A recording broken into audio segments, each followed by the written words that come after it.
രാവിലെ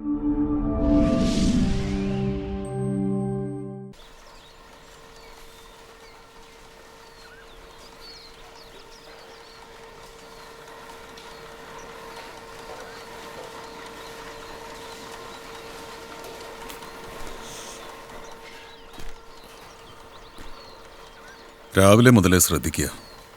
എന്താ ജോസേ, എന്താ നിനക്ക് പറ്റിയേ? ഒന്നുമില്ല. ഇന്നും ഇന്നലെ കാണാൻ തുടങ്ങിയതല്ലോ നമ്മൾ. പറ ജോസി, എന്താ നിന്റെ പ്രശ്നം? ഇന്നലെയും എന്നെ കൂട്ടാതെ നീ നേരത്തെ പോയി. അതുകൊണ്ട് അതെനിക്ക് മനസ്സിലായി. നീ എന്തോ അർത്ഥം വെച്ചിട്ടാണ് സംസാരിക്കുന്നതെന്ന്. ഞാൻ കുറച്ചേരം ഒറ്റയ്ക്ക് നിന്നോട്ടെ. അതിനും മാത്രം എന്താ പറ്റിയത്? എന്നോട് നീ എന്താ ഇത്ര മറയ്ക്കുന്നത്? നിന്നോട് പറയാൻ എനിക്കൊന്നുമില്ല, ചെല്ല്. അപ്പോൾ അങ്ങനെയാണ് കാര്യങ്ങൾ. ജോസേ, ഒറ്റ രാത്രി കൊണ്ട് മാറാൻ മാത്രം നിനക്ക് എന്താണ് സംഭവിച്ചതെന്ന് എനിക്ക് അറിയണം. എനിക്ക് നിന്നോടൊന്നും പറയാനില്ല എന്ന് പറഞ്ഞാൽ മനസ്സിലാവില്ലേ? കുറച്ചേരം ഞാനിവിടെ ഒറ്റയ്ക്ക് നിൽക്കട്ടെ. അതിനിപ്പം ഇതിന്റെ കൂട്ടൊന്നും വേണ്ടല്ലോ. ഇതൊക്കെ അവസാനിപ്പിച്ചതല്ലേ? മനുഷ്യന് സ്വത്താ തരില്ലേ?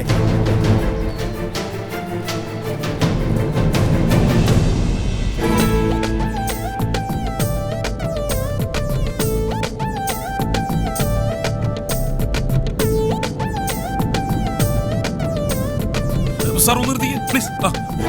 ഒന്ന് ബാക്ക് എടുക്ക് സാർ, ബാക്ക് എടുക്ക് സാർ. സാർ നിർത്തിക്കേ. ഇത് കണ്ടോ സാർ? എന്താ ഇത്? ജീവന്റെ ബൈക്കല്ലേ? അത് കണ്ടോ സാറേ? സാറിന് ഞാൻ പറഞ്ഞ കാര്യം ബോധ്യമായിപ്പോ?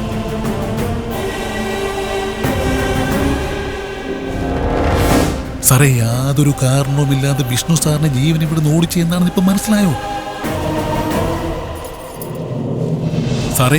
അതെ, സേതു സാറിന് കാര്യങ്ങളൊക്കെ അറിയാം. സാറ് കണ്ടയാളല്ല ഈ സേതു സാറ്. സാറ് കാണാനിരിക്കുന്നേ ഉള്ളു കാര്യങ്ങള്. പിന്നെ കുഞ്ഞച്ചൻ പറഞ്ഞല്ലോ കേട്ടോ.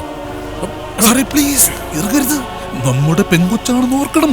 പിന്നെ ഇല ചെന്ന് മുള്ള വീണാലും മുള്ളിയ നില വീണാലും നമുക്കാണ് പ്രശ്നം. സാറ് കാര്യം ചെയ്യ്, വണ്ടി എടുക്ക്.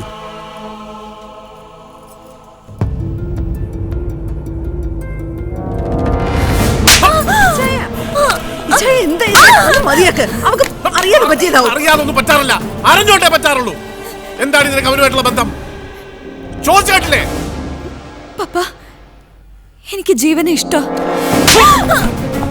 നിനക്ക് ഞങ്ങള് തന്ന സ്വാതന്ത്ര്യം നീയായിട്ടില്ലാതാക്കി. ഇന്ന് നിർത്തിക്കൊള്ളും നിന്റെ ആട്ടവും പാട്ടവും ഒക്കെ. ഇനി ഞാൻ തീരുമാനിക്കും ഈ വീട്ടിൽ എന്ത് നടക്കണമെന്ന്. കേറിപ്പോടി. നിക്കവിടെ. ഇനി ഒരിക്കൽ കൂടി നീ അവനെ കാണുകയോ സംസാരിക്കുകയോ ചെയ്താൽ പിന്നെ നീ കാണുന്നത് എന്റെ വേറൊരു മുഖമായിരിക്കും.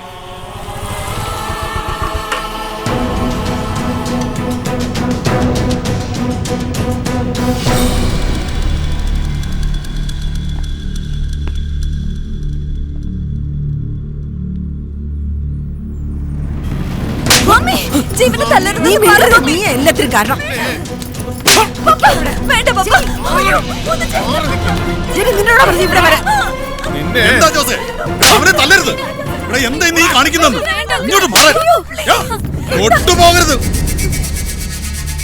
എന്തിനാണ് അവൻ ഇങ്ങനെ തല്ലുന്നത്? എന്ത് തെറ്റാണ് നിന്നോട് അവൻ ചെയ്തത്? നീ കാര്യം പറ ജോസേ. എന്നെ കൊല്ലാതെ നീ അവനെ തൊടില്ല, അറിയാമോ? തൊട്ടുപോകരുത്. എന്നെ തല്ലിക്കോ, പക്ഷെ എന്റെ അച്ഛനെ തൊടരുത്. ഇതാണോടാ നിന്റെ അച്ഛൻ? ആണോടാ?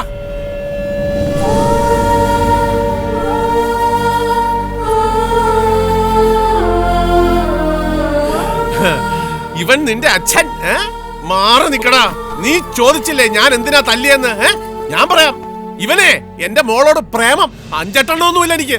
ആടും പെണ്ണുമായിട്ട് ഒരൊറ്റണ്ടേ ഉള്ളൂ. തോളി കയറിയിരുന്ന് പറഞ്ഞില്ലടാ എന്റെ ചെവി കടിച്ചു തിന്നാനാണെന്ന്. തല്ലിക്കൊന്നാലും നിന്നെ കെട്ടിത്തരില്ല.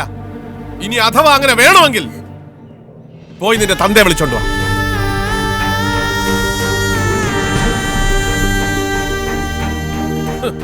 അതിന് ഇവനെന്തിനാ നോക്കുന്നേ?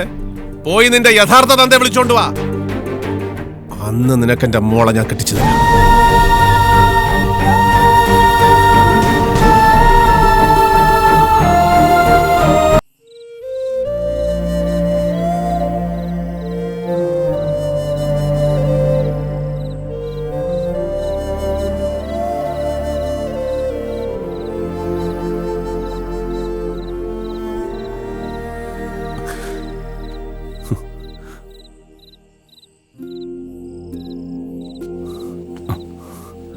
അച്ഛാ,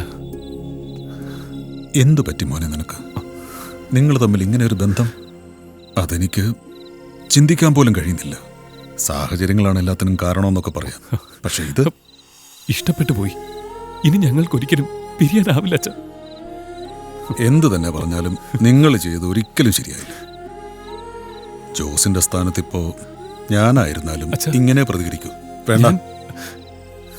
പക്ഷേ ഇതിന്റെ പേരിൽ ഇനി ഒരു പ്രശ്നം അവിടെ ഉണ്ടാവരുത്. ഇന്നോടെല്ലാം നിർത്തിക്കോണം.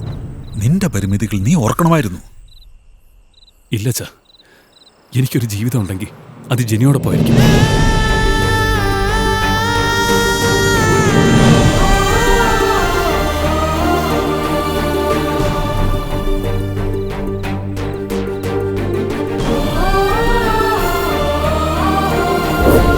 என்னடி காயங்காலத்தாலே வளவளான்னு அந்த குழந்தைகளை எல்லாம் அனுப்பு.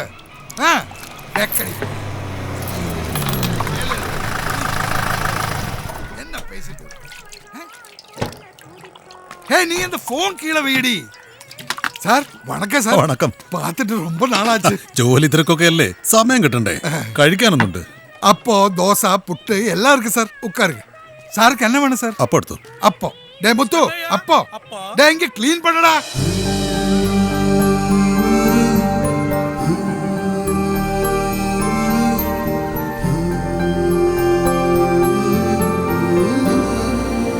டே தம்பி, அந்த தண்ணி தூக்கி எடுத்துட்டு வாடா. டே போடா. മുനിയാണ്ടി, என்ன சார்? ഇതേതായി പയ്യൻ? ഇതിനു മുമ്പ് കൂടെ കണ്ടിട്ടില്ലല്ലോ. இவன் ஒரு அனாதை. இவனுக்கு யாரும் இல்லை சார். ஊரே கேரளாவில தான் ஏன் கூட கூடியாச்சு. அந்த அனாதை இடத்துல தொல்லை தாங்காமத்தான் அவன் இங்க வந்தான். வரும்போது உடம்பு முழுவன் காயப்பட்டு இருந்தது. അങ്ങനാണെ പിന്നെ അവനെ കുറിച്ച് നിങ്ങൾ എന്താ അന്വേഷിക്കായിരുന്നത്? அந்த நிலைமையில அவனை விடுறதுக்கு எனக்கு மனம் வரல சார். அதனால தான் இங்க வச்சிருக்கு. சார் சாப்பாடெல்லாம் நல்லா இருக்கா சார்? നല്ലായിരിക്കും മുനിയാണ്ടി.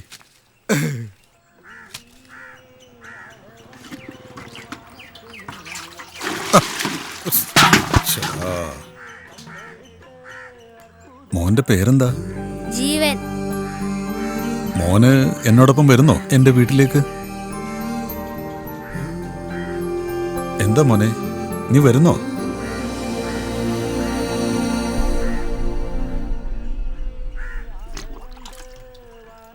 പാവം കുട്ടി.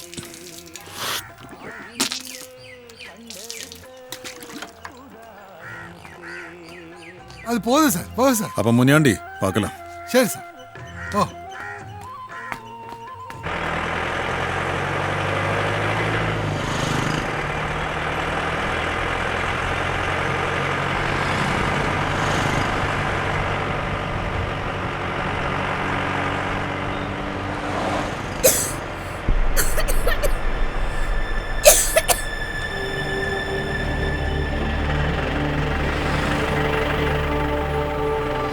ആ നീയോ? കൊച്ചുതമ്മാടി, നീ എപ്പോഴാണ് അതിനകത്ത് കയറി പറ്റിയത്? നീ നിന്റെ മുതലാളിയോട് പറഞ്ഞോ എന്റെ കൂടെ വരുന്ന കാര്യം? ഇല്ലേ? കൊള്ളാം. കേറി അവിടെ ഇരിക്ക. കേറി അവിടെ ഇരിക്കടാ. ഞാൻ വിളിച്ച് പറഞ്ഞോളാം നീ എന്റെ കൂടെ വന്നെന്ന് മുനിയാണ്ടിയോട്.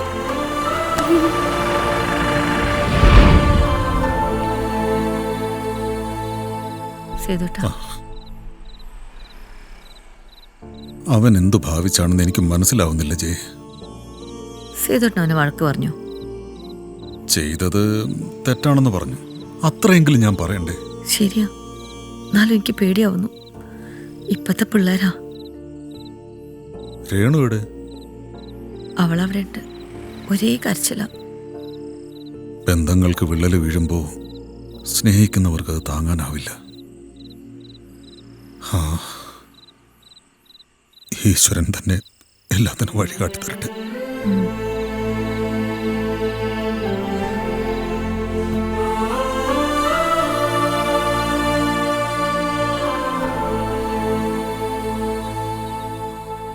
ഞാൻ പറഞ്ഞത് നിനക്ക് വിഷമമായോ?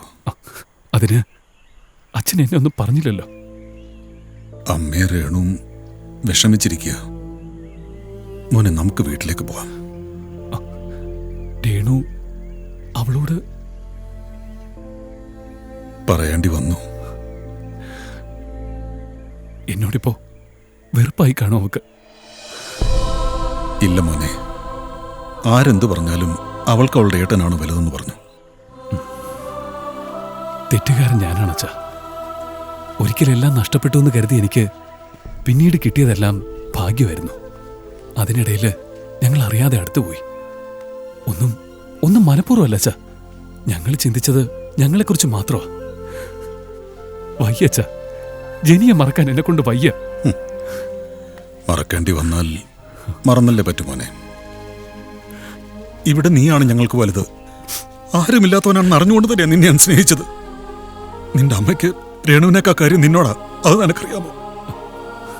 ആ നിന്നെ നഷ്ടപ്പെടുത്താൻ ഞങ്ങൾക്ക് ഒരിക്കലും ആവില്ല.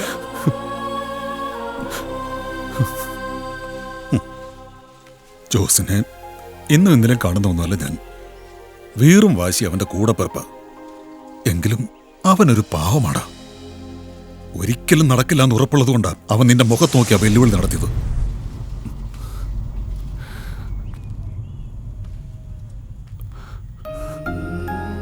ഒരുപാട് പേരുടെ മനസ്സ് നോവിപ്പിച്ചിട്ടല്ല മോനെ ഒരു കുടുംബജീവിതം തുടങ്ങേണ്ടത്. സൗഹൃദത്തിലൂടെയാ. ജോസിൽ നിന്നൊരിക്കലും നീ അത് പ്രതീക്ഷിക്കരുത്. നീ അനാഥനല്ല. ഈ അച്ഛനും അമ്മയും ജീവിച്ചിരിക്കുമ്പോ നിന്റെ മുഖത്ത് നോക്കി ഇനി ഒരാളും അത് പറയരുത്. അതുകൊണ്ട് മോനെ, അച്ഛനൊരു തീരുമാനമെടുത്തു. നമ്മൾ ഈ നാട് വിടുന്നു. ആരും അറിയാത്തൊരു സ്ഥലത്ത് എവിടെയെങ്കിലും പോയി നമുക്ക് ജീവിക്കാം. അതുമാത്രമേ ഇതിനൊരു പരിഹാരമുള്ളൂ. എനിക്ക് നീയാണ് മോനെ വലുത്.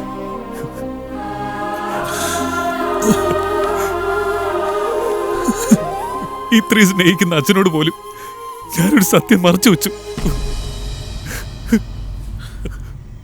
എന്ത് സത്യം? ഞാൻ അനാഥനല്ല. പൊറുക്കണോ അച്ഛ? ഒരിക്കലും കണ്ടിട്ടും കേട്ടിട്ടും ഇല്ലാത്ത സ്നേഹം, ലാളന, പൊന്നുപോലൊരു സഹോദരി, കൂട്ടുകാർ, അച്ഛനും അമ്മയും എനിക്ക് നൽകിയ കൊതിപ്പിക്കുന്ന ജീവിതം, അത് നഷ്ടപ്പെടാതിരിക്കാൻ എപ്പോഴോ ഞാൻ കെട്ടിച്ചമച്ച അനാഥാലയത്തിന്റെ കള്ളക്കഥ അത് തുടരുകയാണ് നല്ലതെന്ന് എനിക്ക് തോന്നി. ഞാൻ ഒരു അനാഥാലയത്തിലും ജീവിച്ചിട്ടില്ല അച്ഛാ. മോനെ, സത്യമാണ് അച്ഛാ. എനിക്കുണ്ടൊരപ്പൻ, അമ്മ, വീട്.